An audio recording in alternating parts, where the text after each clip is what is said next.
अच्छा नाज़रीन, हुकूमत का दावा ये है कि भारत के साथ जंग के बाद उसकी मकबूलियत में इजाफा हुआ। सरकारी भोंपू बता रहे हैं कि नवाज शरीफ ने जंग के दौरान वार रूम बना लिया था जिसमें बैठ के वो जंगी ऑपरेशन तरतीब देते रहे। कोई बता रहा था कि नवाज शरीफ ने पूरी जंग के दौरान खामोश रहकर भारत के दरो दीवार हिला दिए। ये तो मैं कहता हूँ ऐसी जबरदस्त बात थी ना कि खामोश रहकर भारत के दर। इसका मतलब है कि जिस मुल्क को भी जंग में मदद की तो जहाजों की और मिसाइलों की तो जरूरत ही नहीं है। जिस मुल्क दो मुल्कों में जंग हो, जो भी नवाज शरीफ साहब की खिदमात हासिल कर ले और खामोशी से ला के उनको बिठा दे कि आपने बोलना नहीं है, तो नवाज शरीफ की खामोशी से बड़ा तो कोई मिसाइल रहा ही नहीं, कोई जहाज रहा ही नहीं, कोई बम रहा ही नहीं। है ना, कितने एतमाद के साथ नून लीग कह रही है कि नवाज शरीफ ने पूरी जंग के दौरान खामोश रहकर भारत के दरो दीवार हिला दिए। अच्छा नाज़रीन, इन बातों को छोड़े, ये जो कहा जा रहा है कि जी मकबूलियत हासिल कर ली है नून लीग ने इस जंग के बाद, इस पर siyaasat.pk ने एक सर्वे करवाया। अच्छा, ये बराह रास्त सर्वे है, इसमें कोई ये नहीं है कि सैंपल साइज छोटा है बड़ा है। मतलब उसमें सीधा सवाल ये रखा गया था कि अगर कल इंतखाबात हों तो आप किसको वोट देंगे। इस सवाल पर नाज़रीन 62,000 से ज्यादा लोगों ने अपनी राय का इजहार किया। इस सर्वे के नताइज के मुताबिक 90% अवाम की पसंद आज भी PTI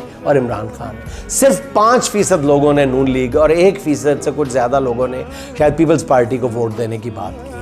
ये ऑनलाइन सर्वे इस लिहाज से भी बड़ी अहमियत का हामिल है कि इसमें सैंपल का साइज़ बहुत बड़ा, यानी 62,000 से ज़्यादा था। आमतौर पर सर्वे कंपनीज जो सर्वे करवाती हैं उनमें सैंपल साइज़ चंद सौ या 1-1.5 हज़ार अफराद पर मुश्तमिल होता है। इसलिए समझने वाली बात यह है कि इस वक्त कौम के सामने इमरान खान का कोई नेमल बदल नहीं है। पूरी कौम ने 8 फरवरी को जो मैंडेट इमरान खान को दिया था उसमें इजाफा ही हुआ है, ताहाल कमी वाली बात दूर दूर तक नज़र नहीं आ रही।